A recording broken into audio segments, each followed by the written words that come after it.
ассалому алайкум шунавандаҳои арҷманд.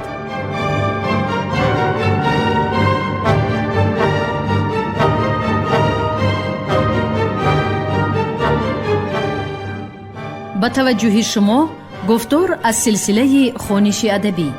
қироати китоби президенти ҷумҳурии Тоҷикистон муҳтарам Эмомалӣ Раҳмон «Тоҷикон дар оинаи таърих аз ориён то сомониён». Китоби дуюм, гуфтори 33-юм.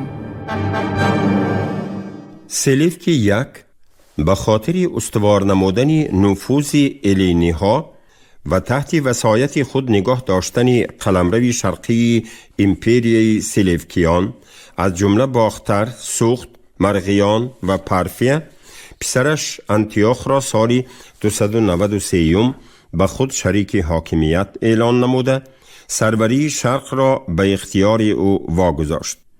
чунон ки дар боло ишора кардем, Антиох набераи Спитамин писари қонунии духтари ӯ Апама ва Селевк буда, дар вуҷудаш хуни шарқию эллинӣ дошт ва аз ин рӯ осиёи миёна барои Антиох кишвари аҷдодии ӯ ҳисоб мешуд.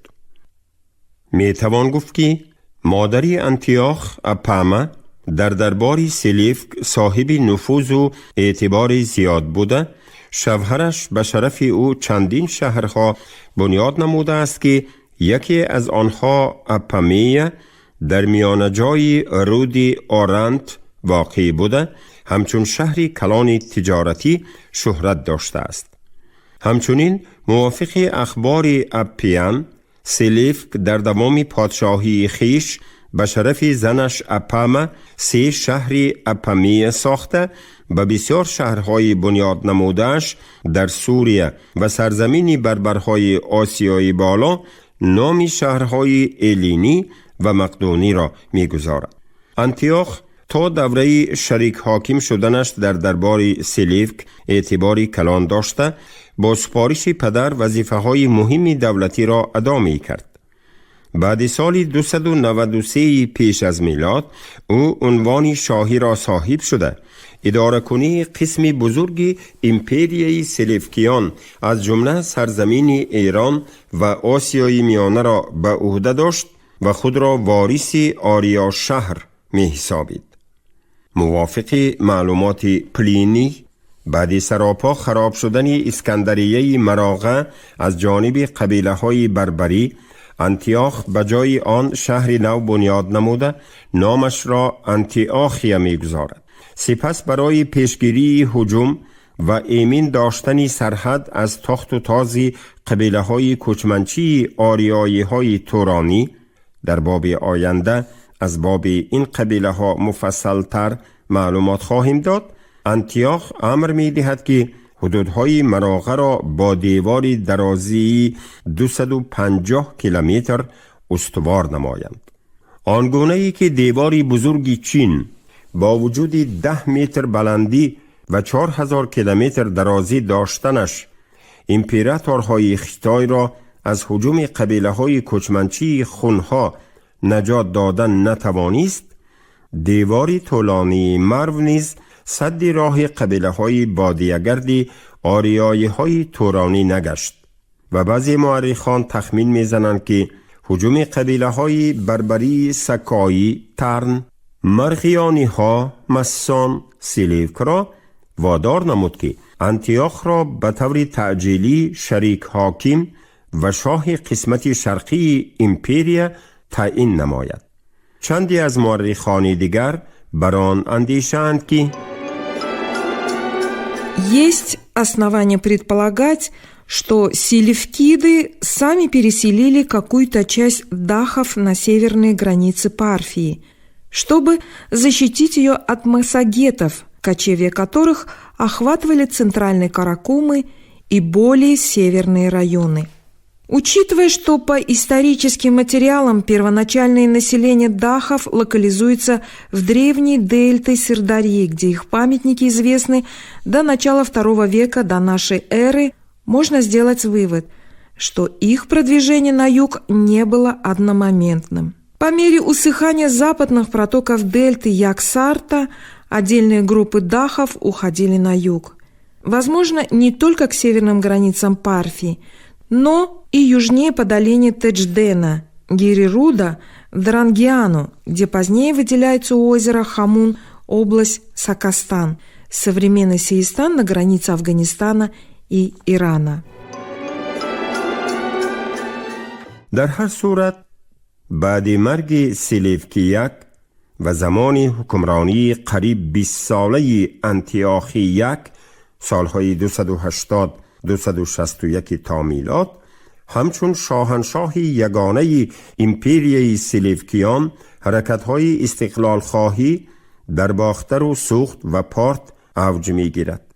شاید در میان وارثان برخیستن دعوا برای صاحب شدن به تاج و تخت، همچنین کاهیدن اقتدار حربی و طول کشیدن جنگ در قسمت‌های غربی ایمپریا باعث افزودن جنبش‌های آزادی خواهی گردیده، عاقبت به پدید آمدن دولت‌های علاهیده یونان و باختر و پارت در آسیای میانه سبب شد که آنها از هیئت ایمپریای سلوکیان جدا شده مستقلانه فعالیت می کردند.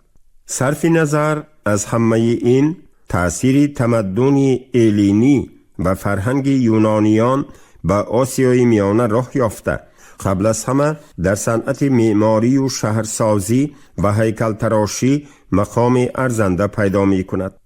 عنصرهای تئاتر، موسیقی، صنعت تصویری، کلالی، آثار ادبی و فلسفی و میفولوژی ایلینی بر رسم و رسوم و آیین‌های آریایی تأثیر گذاشته تمدن آریایی را با دستاوردهای غرب غنی‌تر می‌سازند.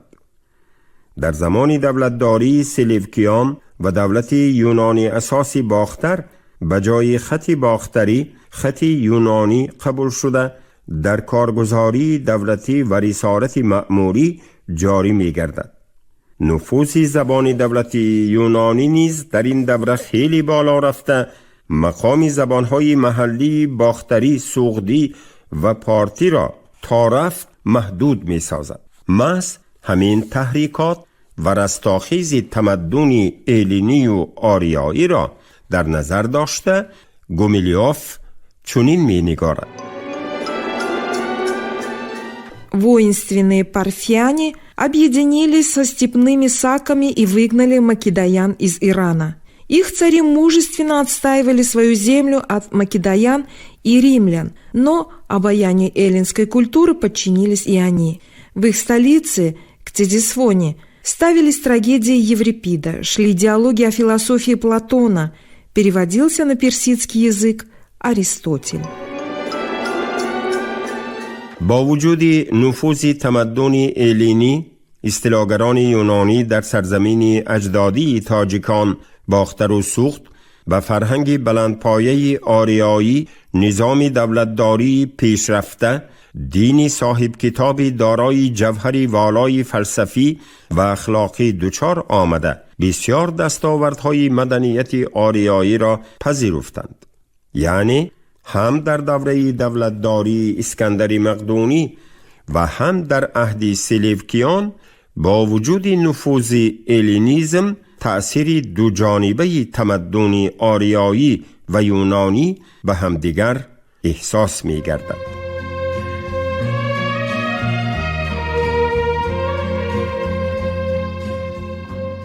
دولت یونانی اساسی باختر و غروب دولتداری و تمدن ایلینی.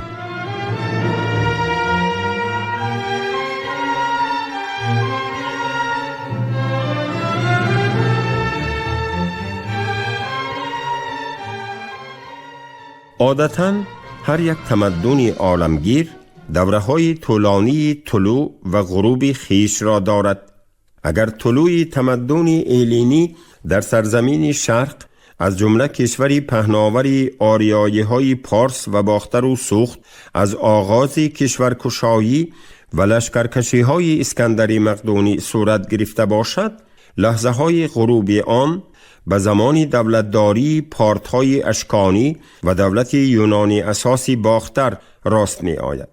آنگونه‌ای که شمع قبل از خاموش گشتن پرتوی روشنی فکنده با نور و ضیای واپسینش فضای خانه را منور می سازد، تمدن الینی نیز رشد و نموی زمان سلوکیان را در عهد دولت یونانی اساسی باختر ادامه بخشیده، سپس بعد قوتگیری و مرکزیت یابی این دولت ایام پستروی و فرارسی غروب را از سر می گذراند. اگر سلسله دولتداری های را که اجداد تاجیکان تا بنیاد دولت یونانی اساسی باختر پس سر گذاشتند دنبال هم قطار کنیم، در پیشاروی ما چندین نظام دولتداری های مستقل و نیم مستقل قرار می گیرد. اولا نخستین دولتی آریانای شرقی که با نام سلاله کیانیان در ماورای باختر و بلخ هزار شهر سبزیده، سپس حدودهای سرزمین سوخت را فرا گرفت و به تشکل دولتداری و تمدن آریایی بنیاد گذاشت. محض در همین دوره دین یکتاپرستی زردشتی پدید آمد، گاتها تولید یافت، اویستا به شکل کتابی مکمل در آمد، نظام دولتداری کیانیان با دیوان و دفترش نفوذ پیدا نمود، طرز زندگی مقیمی افضلیت یافت، در ماورای باختر و سوخت شهرهای نو بنیاد گردیدند، با آفریدن نسل اسب و اشترهای تیستکی باختری تجارت وسعت یافت، راههای نوی کاروانگرد و در همین زمینه بازار و کاروانسرایهای آوازدار پدید آمدند.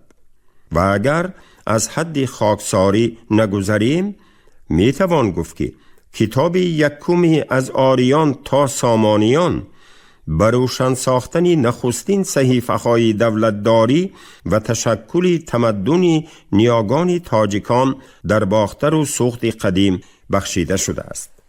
امپریای هخامنشیان که بزرگترین امپریای دنیای قدیم بود، در قطار بسیار دولت‌های خرد و بزرگ باختر و سوخت را نیز به هیئت خود متحد ساخته در طول بیشتر از 2 عصر به مکمل ترین شکل دولتداری و گسترش تمدن جهانی آریایی بنیاد گذاشت.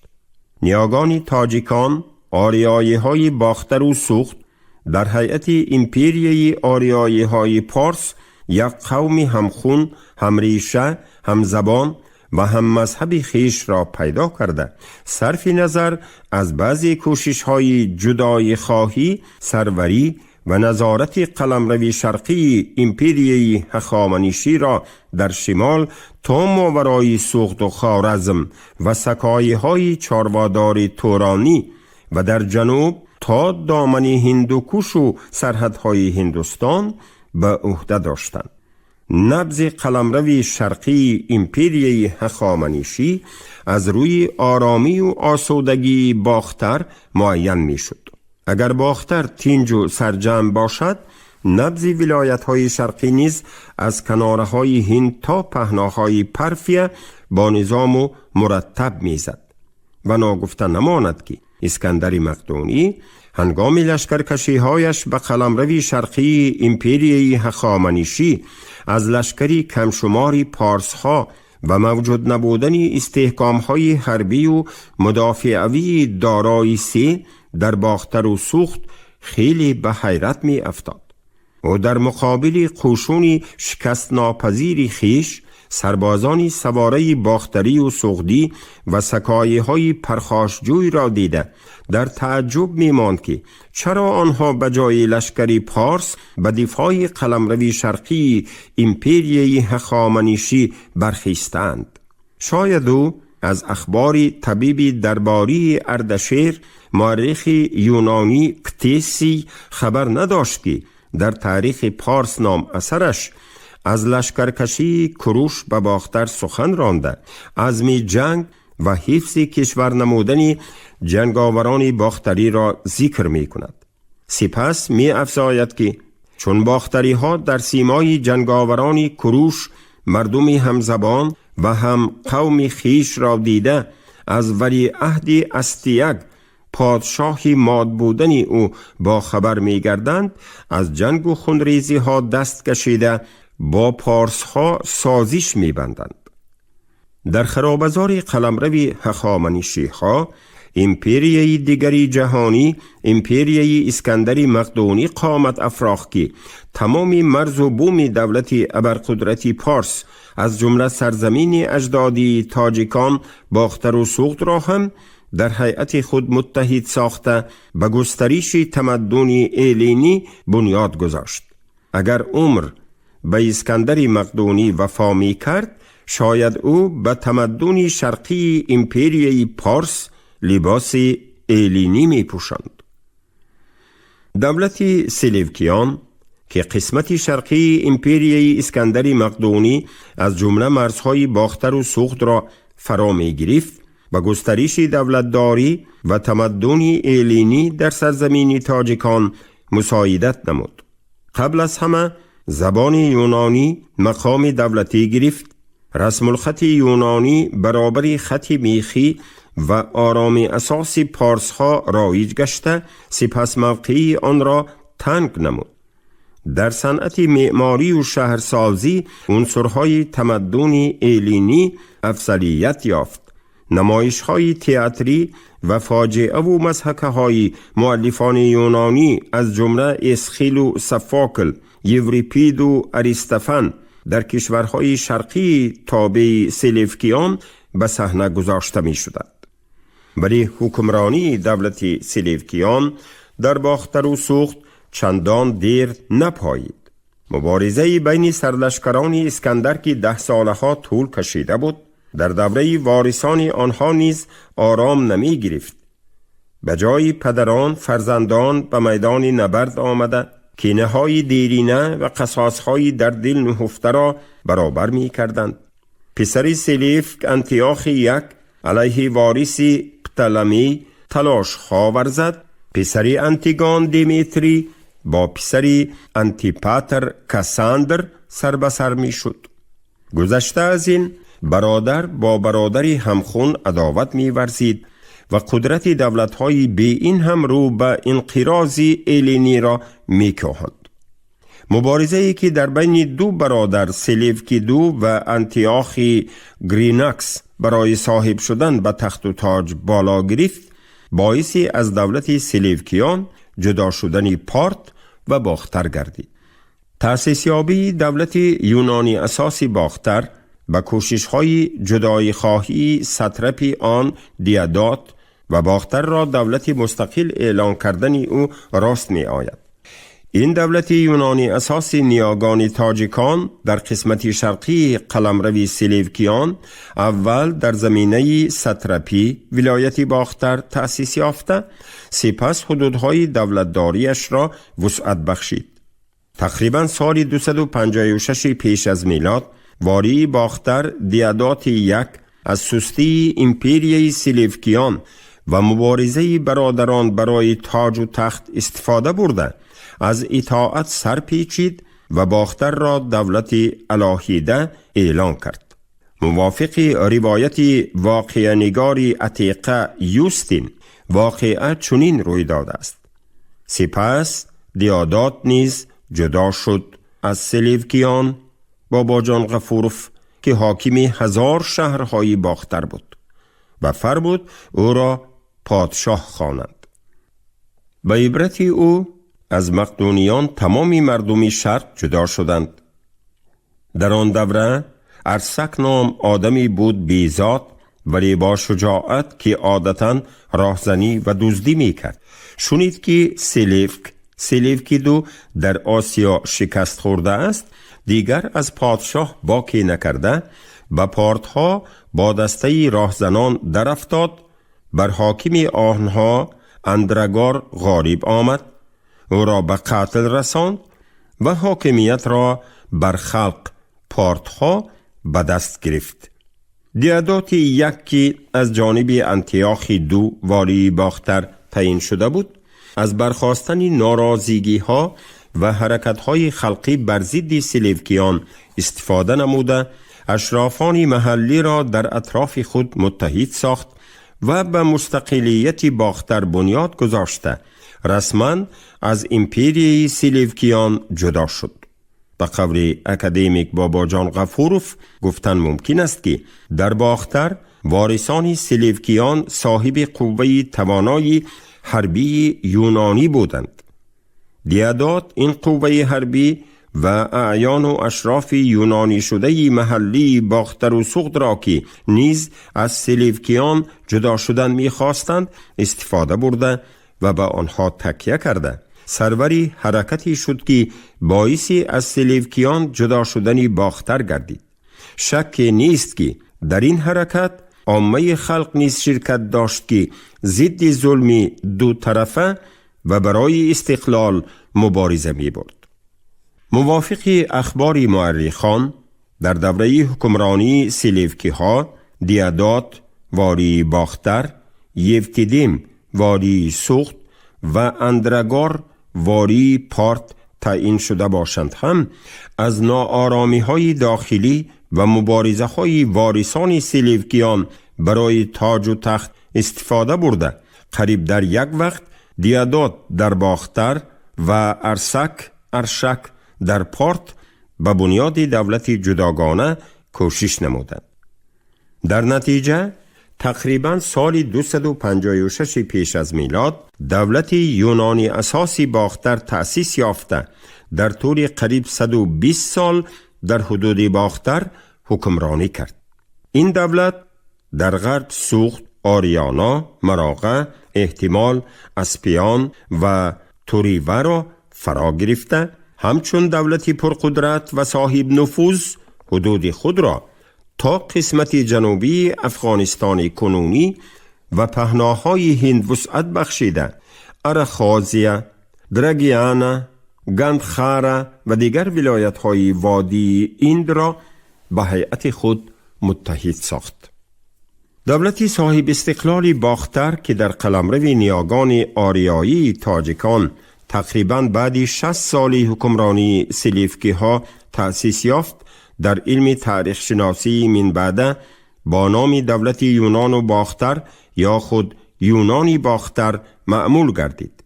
محققان غرب در پیروی آنها تاریخ شناسان شرق این اصطلاح را احتمال به خاطر آن پذیرفتند که نخست پادشاه دولت نو تأسیس باختر سابق والی سلجوکیان دیادات خود یونانی بود و سلسله وارثان او نیز از مردم یونان زمین به شمار می رفتند.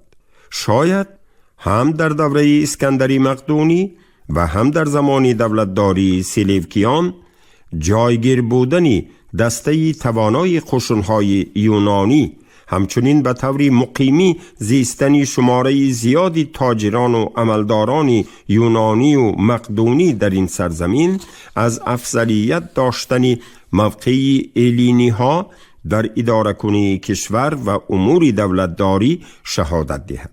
گذشته از این در عهد سلجوکیان زبان یونانی و خط یونانی مقام دولتی داشته در میان اشرافان باختری و عملداران محلی تمدن الینی نفوذ پیدا نموده بود.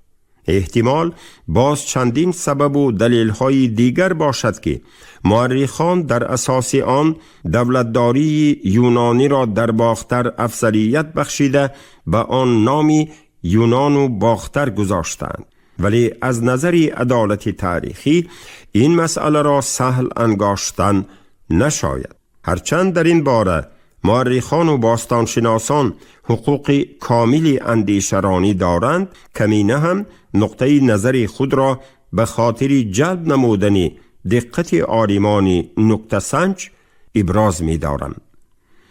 یکی از محققان توانای عتیقه شناس پیانکوف در اثرش باکتریا و انتیچنی ترادیسی به مسئله پیدایش نام، حدود جغرافی و سرنوشت تاریخی باختر رو آورده به نتیجه رسیده است که این نام در اوستا و آثار مورخان یونانی و ریمی ذکر گردیده هم به معنای شهر و هم به معنای مملکت استفاده شده است.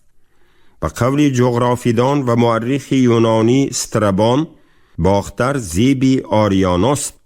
اصلی برآمد نام باختر را مؤلفان عتیقه کورتسی، کلیتارخ، استرابان، پلینی و دیگران از روی نام دریای همنامش می شمارند که از نزد باختر جاری می شده است. این عقیده را اکثر محققان از جمله ریچارد فرای طرفداری نموده است. یعنی باختر قبلا ماورای بلخ و وادی‌های سرشاری رود بلخاب را فراگیرد، سپس در مرزهای آن سلسله دولت و دولتداری ها با نام باختر عرض وجود نموده، سرزمینی بین رود سیند و یکسرت سردریا و حتی حدودهای از آن پهناورتر را متحد می ساخته است. در کتاب یکمی از آریان تا سامانیان بابی جداگانه با نام باختر و سوخت گهواره نخست دولتی تاجیکان آمده است که آید به پیدایش و تشکل دولتداری کیانیان در ماورای بلخ و باختر معلومات مفصل می دهد. گذشته از این، مقام و منزلت باختر در عهد دولتداری هخامنشی چون کشوری تجارتی و فرهنگی و حامی قسمت شرقی امپریای پارس بارها ذکر شده است. در عهد دولتداری اسکندری مقدونی و سلاله سلیوکیان نیز باختر همچون ولایتی با نفوذ جداگانه و یک قسمت شرقی امپریا شهرت داشت و برای استقلالیت و آزادی تلاش‌های شدید را پس سر کرد و بعد این قدر تاریخی طولانی عنعنه دولتداری و کشورداری بیش از 1000 ساله این مرز و بوم نام خود را نگاه داشته در آغاز استقلالیت و جدا شدن خیش از امپریای سلیوکیان به نام قدیمه دولتداری خود باز نام کشوری اجنبی یونان را اضافه نماید به دایره منطق نمی خونشد. شاید اشرافان و عملداران باختری از روی ضرورت کارداری زبان و خط یونانی و رسم و رسوم ایلینی را پذیرفته از سنت‌های اجدادی آریایی دور شده باشد، ولی خود را نادیده انگاشتن ممکن نیست که خلق محلی پشت به پشت در روحیه مذهب زردشتی و تمدن آریایی کمال یافته به این آسانی تمدن ایلینی را قبول نمایند و سنت‌های اجدادی را واگذارند. فراموش نباید کرد که یک قطار مورخان عهد عتیقه و در پیروی آنها باستانشناسان غرب اصطلاح اسکندری مقدونی و دولتداری‌های من بعده ایلینی را برای خلق‌های بربری شرق همچون یک پیشرفت تمدن و دستاوردهای بزرگ فرهنگی قلمداد نموده یک گردش انقلابی در حیات آنها می شمارند. ناگفته نماند که یونانی ها بغیر از ایلینی های ساکنی یونان زمین کلی خلق های اروپا را جاهل و بربری می پنداشتند. حتی خلق های صاحب تمدن پارس و مصر که به پایه بلند دولتداری رسیده با یونان رابطه های دائمی تجارتی و دیپلماتی داشتند برای یونانی ها بربری حساب می شدند. دیرتر یونانیان رقیب سرسخت خیش ریمی ها را که یونان را ضبط کرده و دولت های ایلینی خاتمه گذاشتند بربری نامیدند. ریمی ها نیز در نوبت خود افضلیت تمدن یونانی را اعتراف ساخته خود را ادامه دهنده مدنیت آنها و خلقهای دیگری عالم را بربری می حسابیدند. آنها حتی کرفگینی ها، مصری ها و رقیب دیرینه شان پارتهای تورانی را که صاحب عنعنه های خاصه دولتداری بوده از ریمی ها کمی نداشتند به قطار مردمی بربری داخل می کردند.